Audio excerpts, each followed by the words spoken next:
Hello, this is Marcus Lee, and I'm going to be doing 7th grade math lesson 23. So, I'm going to get this first page started quickly because I'd like to get through the entire worksheet if possible. So, factor the trinomial. First, what we do is just factor normally as we have been doing in the previous couple videos. So, if you need some review, then don't hesitate to check on our previous videos. Okay, so number 3 is a new unfamiliar thing that we've learned. So we have 16x squared minus 25. And you probably didn't know this now, but this is known as the difference of a difference of squares. Difference of squares. So if you look at these two terms, 16 and 25, you realize that these are two perfect squares. 16 square root of 16 is 4 and square root of 25 is 5. So when you have a binomial that looks like this is often referred to as ax squared minus b. The difference of squares is a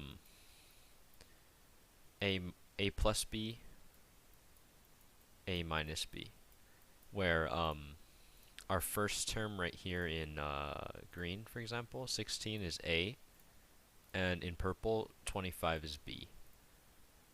So we take the square root of 16, so that would be 4, and you keep the x. And if you take the square root of 25, we get 5. So our first term is 4x plus 5, and our second term is 4x minus 5. And this is known as, again, the difference of squares.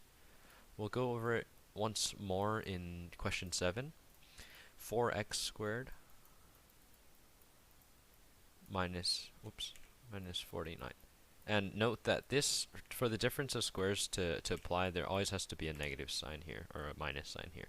So we have our a value, which is 4, and our b value, which is 49. And when we take the square root of these each, we'll get 2 and 7.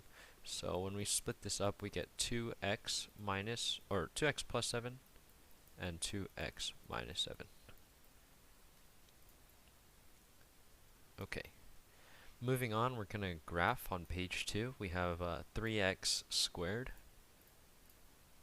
Y equals 3x squared. So here we just plug in values. So what I've been taught is to make a t-chart of x and y values.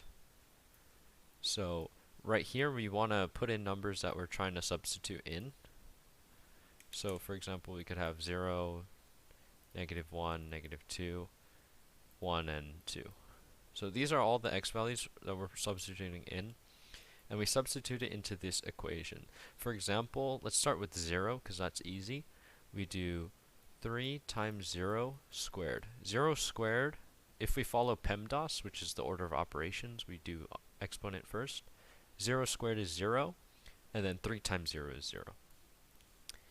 Next one, we have, let's try -1. -1 squared. When you square a negative, it becomes a positive. That's +1, and then 3 times 1 is 3. If you can't visualize it in your head or do the work in your head, then never hesitate to write it out on a piece of paper or something like that. Moving on, -2 rather, plug it in, we get +4. 3 times 4 is 12. And then these will also be 3 and 12. And then when you have your XY chart, you can treat these as ordered pairs and plug them in and plot them on the graph. So this is 0, 0. This is 1, 3. This is -1, 3. And 1, 2, 3, 4, 5, 6, 7, 8, 9, 10. We're going to need a little more space. Just bear with me. And let's just say that's 12. And then I don't have the best drawing skills, but we draw the curve, and that's our graph. Moving on, we have y equals x squared plus 5. So once again, we can make our xy chart, plug in values. Let's try the same ones, -2, -1, 0, 1, and 2. Usually with quadratic functions, since most of them look like this or this, you want to test numbers. It depends, but sometimes it's helpful to test numbers like greater than 0 and less than 0. So anyways, if we plug in 0, we'll get 5. If we plug in -1, we'll get 6. If we plug in 1, we'll get 6. And if we plug in 2, we'll get 9. So 0, 1, 2, 3, 4, 5. -1, 6, 1, 6. And 2, 9. And -2, 9. And then you just draw your curve. There we go. Alright, that's good for page 2.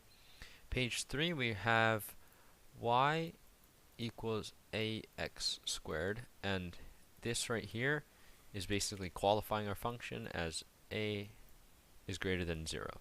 So if we treat a as any number, or like any integer value, for example, so if it's greater than 0, then it could be like 1, 2, 3, 4, anything greater than 0 applies. But what we really want to know is, because this a considered our leading coefficient,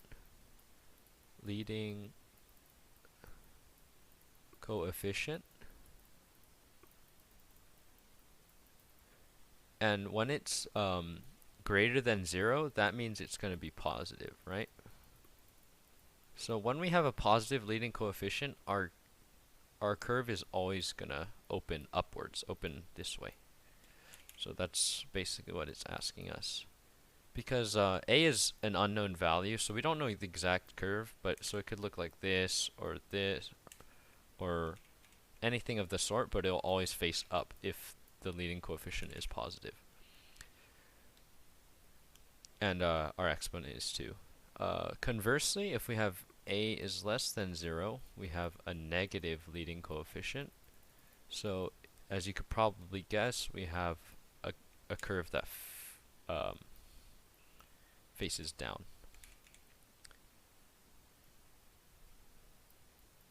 Like this. Okay. Alright. How would the graph of the function y equals x squared plus 6 be affected if the function were changed to y equals x squared plus 2? Well, let's just, we could compare the two graphs by either looking at them side by side, or if it helps, we could just visually graph them side by side. So just if you need to, you could do your XY chart, but if you could do it in your head, then you'll realize you get 1, 2, 3, 4, 5, 6. We have the y equals x squared plus 6 graph is going to look something like this.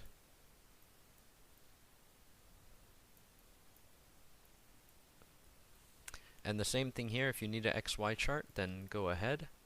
But our x squared plus 2 graph is going to look something like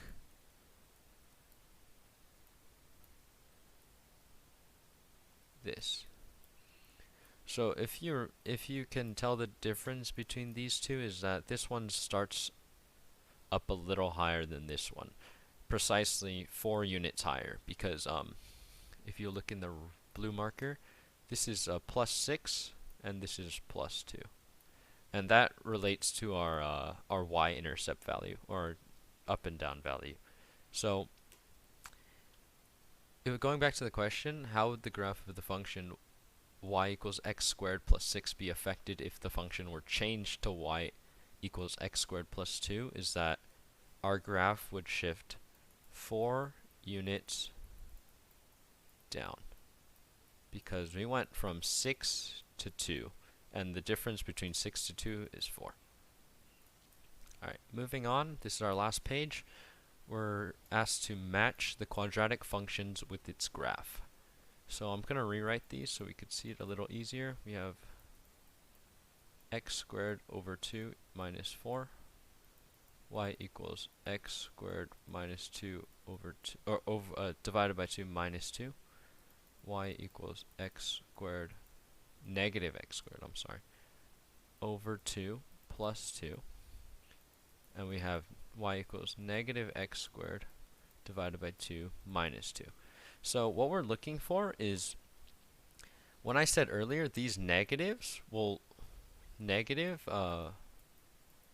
coefficients of x will make the graph go down, and positive will make the graph go up. And also, if we look at these values underlined in blue, these are going to relate to our y-intercept value, y-intercept values. Okay. So if we look at example 1, we have, this is a positive x squared over 2 minus 4. So we want to look at our y-intercept, and it'll cross the y-intercept, or the y-axis, at negative 4, but it'll face upwards. The graph will face upwards like this because it's a positive. So if you look at that, that's going to be A. So next to A, we could put a big 1. Number 2, we have, or if we look at graph of, If we look at the number 2 one, we have y equals x squared over 2 minus 2. So our y-intercept will be at negative 2, and we're still facing upwards. So the only other graph facing upwards is this D graph. So D, we have number 2 right here on D. Okay, and then last two, number 3, we have negative x squared divided by 2 plus 2. So we're going to have a y-intercept at positive 2, but our graph is going to face downwards like this. And if you look closely, that would be C. So C is 3. And then, of course, B is going to be 4, but let's just verify. So we have this negative 2, so our y-intercept is going to be at negative 2. And we're going to have a graph facing downwards. And like I said, this is our last remaining answer, but we can also check. And yes, it is B. So those are our 4 graphs matched with their quadratic functions.